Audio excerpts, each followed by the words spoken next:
وعلیکم السلام ورحمۃ اللہ وبرکاتہ۔ لا حول ولا قوة الا باللہ العلی العظیم۔ اعوذ باللہ من الشیطان الرجیم۔ بسم اللہ الرحمن الرحیم۔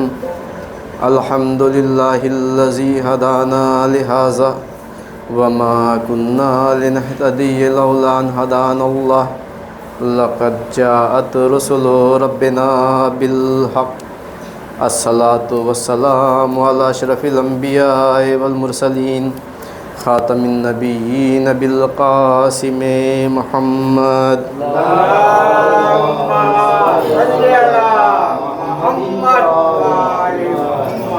وعلى آل الطیبین الطاہرین المعصومین ولعنۃ اللہ علی اعدائہم اجمعین من یومنا ھذا الی یوم الدین۔ اما بعد فقد قال اللہ تبارک و تعالی فی القرآن الکریم۔ بسم اللہ الرحمن الرحیم۔ وما خلقت الجن والانس الا لیعبدون۔ صلوات پڑھیں محمد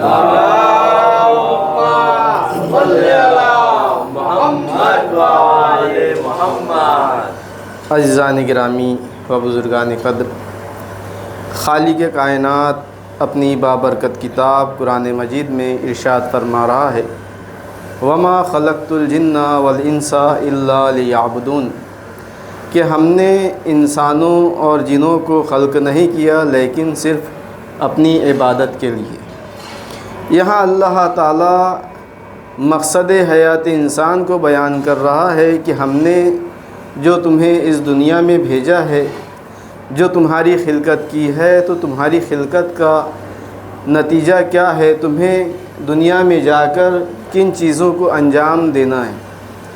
اللہ تعالیٰ نے بتا دیا کہ خلقت انسان کا مقصد عبادت الہی ہے۔ ہم اپنی زندگی کو عبادت الہی میں گزارتے رہیں، اپنی زندگی میں عبادت الہی کو انجام دیتے رہیں تاکہ ہم ہر برائی سے بچے رہیں اور نیکیوں کو ہم انجام دیتے رہیں اور تمام برائیوں سے بچتے رہیں۔ گزشتہ جمعے میں بھی بیان کیا گیا تھا کہ اللہ تعالیٰ نے کس طرح سے مقصد کو بیان کیا ہے اور اماموں نے عبادت کے بارے میں کیا کیا بیان فرمایا ہے۔ ایک حدیث میں امام صادق علیہ السلام ارشاد فرماتے ہیں،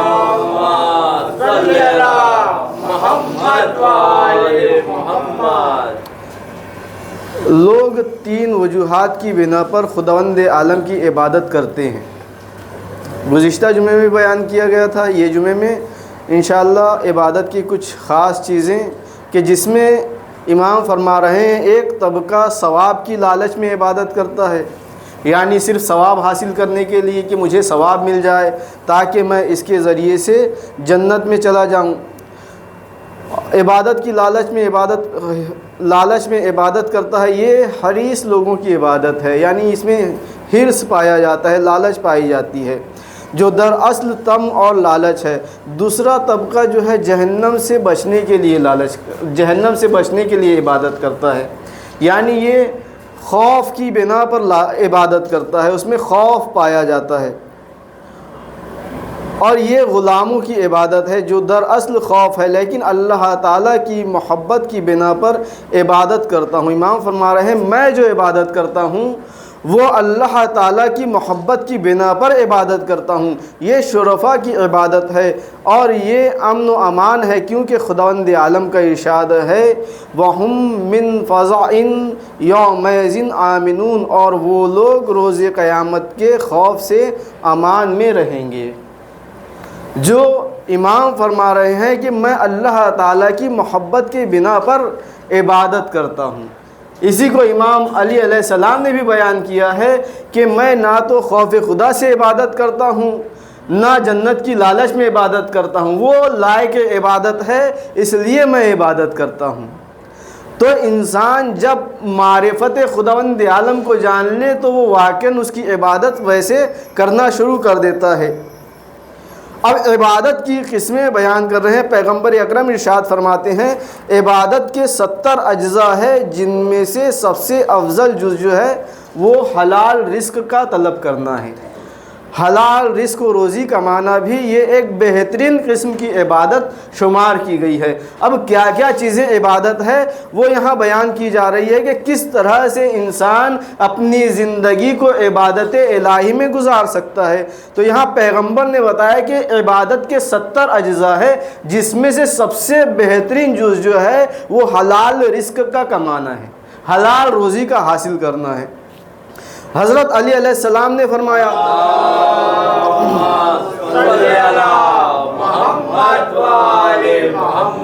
خداوند عالم کی نعمتوں میں غور و فکر کرنا سب سے بہترین عبادت ہے۔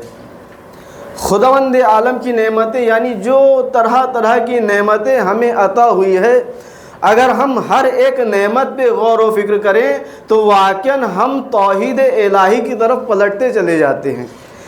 ہم خود غور و فکر کریں کہ خداوند عالم نے ہم نے کتنی نعمتوں سے نوازا ہے۔ حد یہ ہے کہ ہم جو سانس لیتے ہیں وہ سانس کا لینا بھی نعمت الہی ہے۔ یہ جو خداوند عالم نے پانی برسایا ہے، یہ جو پانی برساتا ہے خداوند عالم، یہ بھی نعمت الہی ہے۔ یہ جو سورج روشنی دے رہا ہے یہ بھی نعمت الہی ہے۔ یہ ساری چیزیں ایسی نعمت الہی ہے کہ اگر ہم اس میں غور و فکر کریں تو ہمیں معلوم ہوتا ہے کہ اس کا کوئی خلق کرنے والا ہے، یہ بغیر خلق کرنے والے کے نہیں ہیں۔ تو وہ خلق کرنے والا کون ہے؟ وہی ہمارا بھی خالق ہے، اسی نے ہمیں بھی رزق دیا ہے، وہی ہمیں بھی رزق و روزی دینے والا ہے۔ ان تمام نعمتوں کا دینے والا وہ خداوند عالم ہے۔ تو اس کی نعمتوں میں غور و فکر کرنا بھی بہترین قسم کی عبادت ہے۔ اسی طرح سے آپ نے فرمایا آسمان و زمین کے بارے میں غور و فکر کرنا مخلصین کی عبادت ہے۔ جو مخلصین ہوتے ہیں وہ بھی آسمانوں میں غور و فکر کرتے ہیں کہ یہ آسمان کا خلق کرنے والا کون ہے، یہ زمین کا خلق کرنے والا کون ہے، یہ زمین میں کتنی نعمتیں ہیں، ان کا خلق کرنے والا کون ہے۔ تو یہ بھی ایک قسم کی عبادت ہے۔ صلوات پڑھیں محمد وآل محمد۔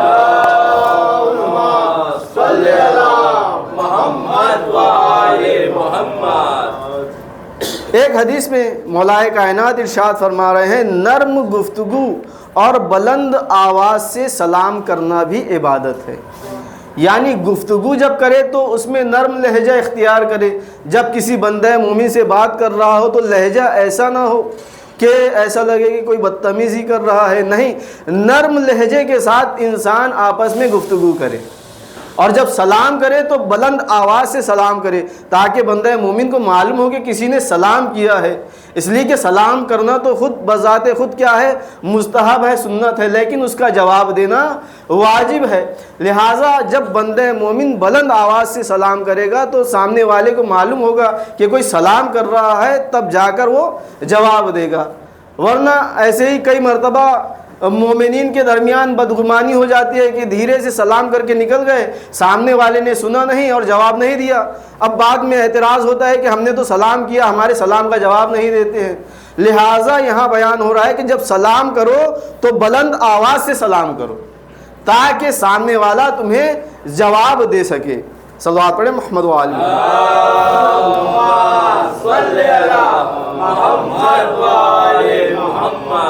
اور کیا ہے عبادت؟ پیغمبر اکرم ارشاد فرما رہے ہیں عالم کی طرف نظر کرنا عبادت ہے۔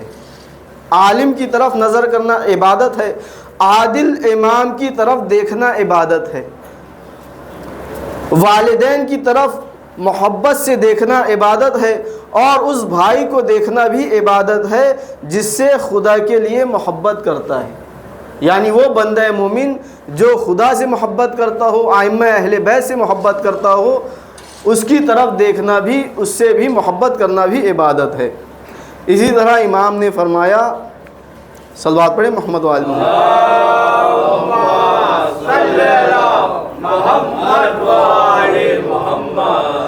جو شخص علم کا کوئی باب حاصل کرنے کے لیے اس نیت سے گھر سے نکلے کہ اس کے ذریعے باطل کو حق کی طرف اور گمراہی کو ہدایت کی طرف پلٹائے گا، یہ علم حاصل کرنے کے بارے میں جو شخص علم کا کوئی باب حاصل کرنے کے لیے اس نیت سے گھر سے نکلے کہ اس کے ذریعے باطل کو حق کی طرف اور گمراہی کو ہدایت کی طرف پلٹائے گا تو اس کا یہ عمل 40 سال عبادت کرنے والے عابدوں کی عبادتوں کے مانند ہوگا۔ یہ علم سیکھنے کی فضیلت ہے، علم حاصل کرنے کی فضیلت ہے، اور علم حاصل کرنے کی نیت بھی بتا دی گئی ہے کہ اس نیت سے حاصل کرے کہ گمراہی کو ہدایت سے بدلے، گمراہوں کو نجات دلا سکے۔ یہ نہیں کہ علم حاصل کر رہا ہے تو گمراہی پھیلانے کے لیے نہیں، علم حاصل کرنے کی نیت یہ ہونی چاہیے کہ میں اس علم کے ذریعے سے لوگوں میں ہدایت پھیلاؤں گا، جو گمراہ ہے انہیں نیک راستہ دکھلاؤں گا، تو اللہ تعالیٰ اسے 40 سال عبادت کرنے والے عابدوں کے برابر اجر و ثواب عطا فرماتا ہے۔ علم حاصل کرنے کی روایتوں میں بہت زیادہ فضیلت آئی ہے۔ پیغمبر اکرم ارشاد فرماتے ہیں طلب العلم فریضۃ علی کل مسلمین والمسلمہ، کہ علم حاصل کرنا ہر مسلمان مرد اور عورت پر فرض قرار دیا گیا ہے۔ صرف اتنا ہی نہیں، یہ علم حاصل کرنے والوں کے لیے بھی ہے، اور جو علم دے رہے ہیں ان کے لیے بھی بہت زیادہ فضیلتیں بیان ہوئی ہے۔ علم حاصل کرنا بھی فضیلت ہے اور علم سکھانا بھی فضیلت ہے۔ خود ائمہ اطہار نے، اہل بیت علیہم السلام نے اس علم کے بارے میں، اس کی فضیلت کے بارے میں ہمیں بیان کیا ہے، اور خود بذات خود بتایا ہے کہ علم کا اجر و ثواب کتنا زیادہ ہے۔ آج بڑا ہی مبارک دن ہے، بڑا ہی بابرکت دن ہے۔ شہزادی کونین، اس کائنات کی شہزادی سیدہ عالم جناب فاطمۃ الزہرا سلام اللہ علیہا کی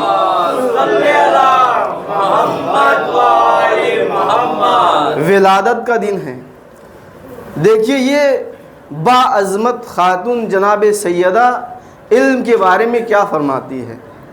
ایک مومنہ عورت بی بی جناب فاطمہ زہرا کے پاس آتی ہے، چند سوالات لے کر آتی ہے، سلام کرتی ہے، اس کے بعد عرض کرتی ہے بی بی اے شہزادی میں آپ کے پاس چند سوالات لے کر آئی ہوں۔ شہزادی نے کہا پوچھو کون سے سوالات ہیں، اور اس سائلہ نے، اس عورت نے سوال پوچھنا شروع کیے۔ ایک سوال پوچھتی ہے، جواب مل گیا، دوسرا سوال پوچھا، جواب مل گیا، ایسے اس نے 10 سوالات پوچھے۔ جب 10 سوال پوچھ چکی تو وہ شرمندہ ہوتی ہے کہ شہزادی میں شرمندہ ہوں، میرے پاس اور سوالات ہیں، لیکن مجھے شرم آتی ہے کہ میں آپ سے اور زیادہ سوال کیسے پوچھوں کہ آپ مجھے سوالات کے جواب بتاتی جا رہی ہے اور آپ اس سے خشمگین نہیں ہو رہے، غصہ بھی نہیں ہو رہے ہیں۔ بعض اوقات ایسا ہم نے دیکھا ہے کہ کسی کے پاس، کسی استاد کے پاس سوال پوچھنے چلے جائیں، آپ عالم کے پاس سوال پوچھنے چلے جائیں تو بعض اوقات ایسا ہوتا ہے ایک سوال کا جواب دے دیا، پھر آپ نے دوسرا سوال کیا، دوسرے سوال کا جواب دے دیا، جواب دیتے دیتے عالم دین بھی پریشان ہو جاتا ہے۔ ایک مرتبہ کہتے ہیں کتنے سوالات ہیں بھائی، کتنے سوال کا جواب دوں؟ تو یہاں شہزادی کیا کہہ رہی ہے کہ جو پوچھنا چاہتی ہو پوچھو، تم جو پوچھنا چاہتی ہو پوچھو۔ یہ جملہ دیکھیے کس کا جملہ ہے، منبر سلونی مولائے کائنات کا بھی یہ جملہ تھا، پوچھنا ہے، جو پوچھنا ہے پوچھ لو۔ تو یہ شہزادی جو ہے، شہزادی عالم، اسی لیے انہیں کفو کہا گیا ہے مولائے کائنات کا۔ کس طرح سے کفو ہے؟ صرف اس اعتبار سے نہیں کہ زوجیت کے اعتبار سے، شوہر اور بیوی ہونے کے اعتبار سے نہیں، ہر اعتبار سے یہ کفو ہے۔ تبھی تو یہ کہہ رہی ہے کہ پوچھنا ہے، جو پوچھنا چاہتی ہو پوچھ لو۔ یہ کس کا دعویٰ تھا؟ مولائے کائنات کا دعویٰ تھا کہ میں تمہارے درمیان سے گزر جاؤں اس سے پہلے تم جو پوچھنا چاہو مجھ سے پوچھ لو۔ تو یہ شہزادی کائنات ہے، اسی لیے انہیں مولائے کائنات کا کفو قرار دیا گیا ہے ہر اعتبار سے۔ اب وہ عورت سوال کرتی ہے، شہزادی کہتی ہے کہ بتا، ایک شخص، ایک مزدور کو ایک بوری اٹھانے کے سبب اسے اتنا اجر و ثواب، اسے اتنا سونا دیا جائے، اتنا سونا دیا جائے کہ زمین و آسمان کے درمیان جو مسافت ہے وہ اس سے پور ہو جائے، اسے اتنی مقدار میں سونا دے دیا جائے، تو وہ کیا ایک بوری وزن نہیں اٹھائے گا؟ تو وہ عورت کہتی ہے کیوں نہیں، وہ تو ضرور اٹھائے گا۔ شہزادی کہتی ہے کہ ایک مسئلہ بتانے کے عوض اللہ تعالی ہمیں اس سے کئی زیادہ ثواب دیتا ہے۔ تو اتنا زیادہ ثواب ایک مسئلہ بیان کرنے کا ملتا ہے۔ اور شہزادی کہتی ہے کہ میں نے اپنے والد گرامی پیغمبر اکرم سے سنا ہے کہ خداوند عالم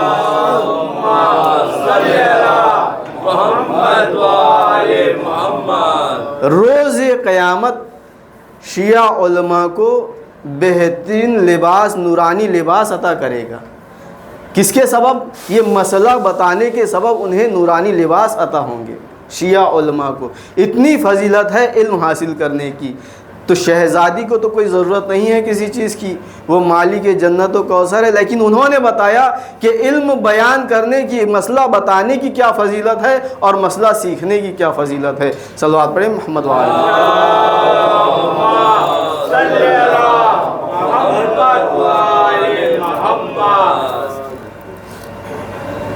روایت میں ہے کہ جبرائیل امین نے پیغمبر اکرم سے اپنی یہ خواہش بیان کی، اے محمد ہمیں زمین کے اوپر عبادت کا موقع ملتا تو ہم 3 اعمال انجام دیتے۔ یعنی یہ جبرائیل خواہش کر رہے ہیں کہ عبادت کس طرح سے انجام دیتے۔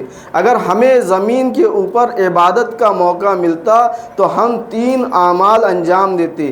مسلمانوں کو پانی پلانا، کثیر العیال افراد کی مدد کرنا، کثیر العیال یعنی جن کی اولادیں زیادہ ہوتی ہے ان کی مدد کرنا، گناہوں کو چھپانا۔ یہ جبرائیل امین خواہش کر رہے ہیں۔ یہ بہترین قسم کی عبادت ہے۔ ایک تو خود پانی پلانا، یہ بہترین قسم کی عبادت ہے۔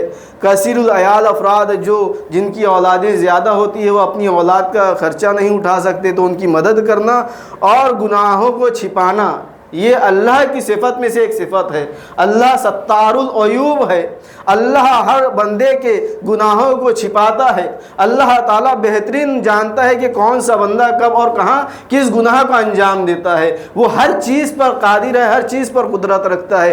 وہ چاہتا تو ہر بندے کی پیشانی پر لکھ دیتا کہ آج فلاں بندے نے فلاں گناہ کیا ہے، فلاں بندے نے فلاں گناہ کیا ہے، اور جب انسان ایک دوسرے کے سامنے آتے تو شرمندہ ہوتے کہ اس نے آج فلاں گناہ کیا، اس نے آج فلاں گناہ کیا۔ تو یہ اللہ تعالیٰ کی صفت ہے کہ وہ ہر کسی کے گناہوں کو چھپائے رکھا ہوا ہے۔ تو یہی جبرائیل امین کہہ رہے ہیں کہ میں بھی یہ چاہتا ہوں کہ گناہوں کو اجاگر نہ کروں، گناہوں کو نہ بتاؤں۔ صلوات پڑھیں محمد وآل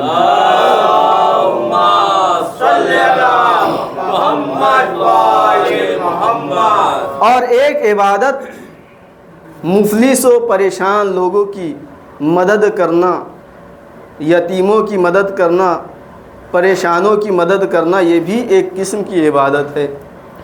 آج چونکہ شہزادی کائنات کی ولادت ہے تو انہی کے تعلق سے ایک واقعہ اور بیان کر دوں کہ ایک بوڑھا شخص جب پیغمبر اکرم ظہرین کی نماز کے بعد اصحاب کے ساتھ بیٹھے ہیں مسجد میں، تو ایک بوڑھا شخص آتا ہے، سوال کرتا ہے، یا رسول اللہ میں پریشان ہوں، پھٹے ہوئے کپڑے پہنا ہوا تھا اور دور سے آیا تھا، کہتا ہے میں بھوکا ہوں، مجھے کھانا کھلا دیجئے، اور میرے پاس کپڑے نہیں ہیں، مجھے کچھ کپڑے دے دیجئے، اور میں پریشان حال ہوں، میری پریشانی دور کر دیجئے، اور میں اپنے گھر جانا چاہتا ہوں، مجھے میرے گھر پہنچا دیجئے۔ اب یہ 3 سوال لے کر وہ آیا ہے۔ پیغمبر کہتے ہیں میرے پاس تو اس وقت کچھ نہیں ہے، لیکن ٹھہر، میں تجھے ایک ایسے در کا راستہ بتاتا ہوں کہ جہاں سے تو خالی ہاتھ نہیں جائے گا، اس لیے کہ نیکوکار کا راستہ بتانا بھی نیکی میں شمار ہوتا ہے۔ تو اب پیغمبر کہتے ہیں جاؤ تم در سیدہ پر چلے جاؤ، وہ تمہاری حاجتوں کو پورا کر دے گی۔ اب اس شخص کو جناب بلال کے ساتھ بھیجا جاتا ہے، وہ شخص آتا ہے جناب بلال کے ساتھ در سیدہ پر، در سیدہ پر آ کر آواز دیتا ہے، جناب سیدہ ایک گوشت فند کی کھال اسے دیتی ہے، تو وہ شخص کہتا ہے کہ شہزادی اس کھال سے میری بھوک نہیں مٹے گی، میں اپنی بھوک مٹانا چاہتا ہوں۔ تو شہزادی اس وقت ایک ہار پہنی ہوئی تھی، تو جناب شہزادی نے، جناب فاطمۃ الزہرا نے اس ہار کو اپنے گلے سے اتارا اور اس سائل کو دے دیا اور کہا کہ اسے فروخت کر لو، اس سے تمہاری تمام حاجتیں پوری ہو جائیں گی۔ یہ ہے کائنات کی شہزادی کہ جو ان کے در پر آتا ہے کبھی خالی ہاتھ نہیں جاتا۔ اب وہ سائل اس ہار کو لیے ہوئے پیغمبر کے پاس آتا ہے، اصحاب کے مجمع میں پیغمبر سے کہتا ہے یا رسول اللہ، آپ کی دختر نے یہ ہار دیا ہے اور کہا ہے کہ اس ہار کو فروخت کر دو، تمہاری تمام حاجتیں پوری ہو جائے گی۔ پیغمبر کی آنکھوں میں آنسو آ جاتے ہیں، کہتے ہیں جو اس ہار کو خریدے گا اسے خداوند عالم عذاب جہنم سے محفوظ رکھے گا۔ یہ جناب سیدہ کے ہار کی عظمت کتنی قیمت ہے، اب یہ اس کی قیمت کوئی لگا ہی نہیں سکتا۔ وہ ہار جو عذاب جہنم سے انسان کو بچا لے، اس کے لیے تو انسان دنیا کی پوری دولت لٹانے کے لیے تیار ہو جائے گا، لیکن اس کی اہمیت کسے معلوم ہوتی ہے، عظمت اہل بیت کسے معلوم ہوتی ہے؟ جو اہل بیت کے چاہنے والے ہوتے ہیں، جو عظمت اہل بیت کو جانتے ہیں، وہی اس کی قیمت کو سمجھ سکتے ہیں۔ اب جناب عمار یاسر کھڑے ہوتے ہیں، کہتے ہیں یا رسول اللہ، کیا آپ کی اجازت ہے کہ میں اس ہار کو خرید لوں؟ کہا کہ ہاں بالکل، بے شک اجازت ہے۔ اب اس شخص سے پوچھتے ہیں، کیونکہ یہ ہار کس کی ملکیت ہو گیا؟ اس سائل کی ملکیت ہو گیا، اب اسے اختیار ہے اس کی جو چاہے قیمت لگا لے۔ اب وہ سائل سے پوچھتے ہیں کہ اس کی قیمت کیا ہے، اسے کس قیمت میں بیچو گے؟ تو سائل کہتا ہے کہ اے صحابی رسول، اس کی قیمت یہ ہے کہ مجھے پیٹ بھر کے کھانا مل جائے، اچھا لباس مل جائے اور مجھے میرے گھر تک پہنچانے کا نذرانہ مل جائے۔ تو کہتے ہیں ٹھیک ہے، میں تجھے سیر ہو کر کھانا کھلاتا ہوں، تجھے یمنی لباس دیتا ہوں اور تیرے گھر تک میں تجھے چھوڑ کر آتا ہوں اور 20,000 درہم بھی تجھے دیتا ہوں۔ یہ اس ہار کی برکت ہے۔ اب یہ اس ہار کو لیے ہوئے عمار یاسر چلے جاتے ہیں اور سوچتے ہیں کہ یہ ہار شہزادی کا ہار ہے، کائنات کی شہزادی جو رسول کی بیٹی ہے، جن کے بارے میں پیغمبر نے کہا ہے فاطمہ تو بضعۃ منی، فاطمہ میرا ٹکڑا ہے، جو رسالت کا ٹکڑا ہو اس کا ہار میں کیسے رکھ سکتا ہوں؟ اب انہوں نے اس ہار کو ایک مخملی لباس میں لپیٹا، اس میں خوشبو لگائی، عطر لگایا اور اسے ایک غلام کے حوالے کیا اور اس غلام کو پیغمبر کے پاس بھیج دیا اور کہا کہ یہ ہار پیغمبر کے حوالے کر دینا اور میں نے تمہیں بھی خدمت رسول میں دیا۔ اب وہ غلام وہ ہار لیے ہوئے پیغمبر کی خدمت میں آتا ہے، عرض کرتا ہے کہ یا رسول اللہ، یہ ہار آپ کی خدمت میں پیش کیا ہے عمار یاسر نے اور مجھے بھی آپ کی خدمت میں پیش کیا ہے۔ پیغمبر کہتے ہیں جاؤ، میں نے تمہیں سیدہ کی خدمت میں پیش کیا، جاؤ تم آج سے سیدہ کے غلام ہو اور یہ ہار بھی میری بیٹی کو دے دینا۔ دیکھیے ہار کی برکت کیا ہے۔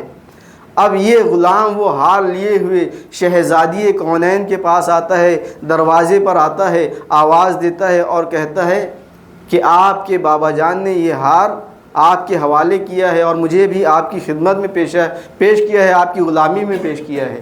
تو شہزادی وہ ہار لے کر رکھ لیتی ہے اور اس غلام سے کہتی ہے جاؤ، میں نے تمہیں راہ خدا میں آزاد کیا۔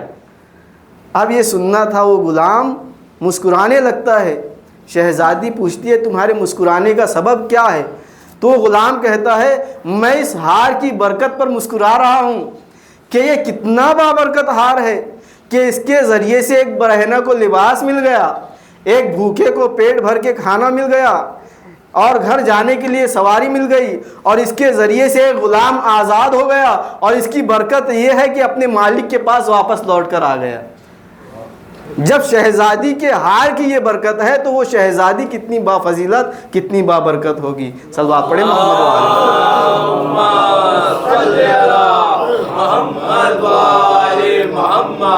حدیث قدسی میں اللہ تعالیٰ ارشاد فرماتا ہے لولاک لما خلقت الافلاک، اے نبی اگر تم نہ ہوتے تو میں اس کائنات کو خلق نہ کرتا۔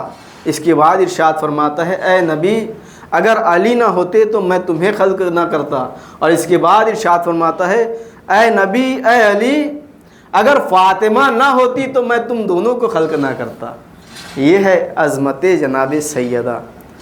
تو عزیزان گرامی، آپ تمام حضرات کو میں اپنی طرف سے، تمام مومنین کی طرف سے شہزادی کونین کی ولادت مبارکباد پیش کرتا ہوں ولادت کی۔ آپ تمام حضرات کی خدمت میں، ائمہ علیہم السلام کی خدمت میں ولادت کی مبارکباد پیش کرتا ہوں۔ وصلی اللہ محمد و آلہ الطیبین الطاہرین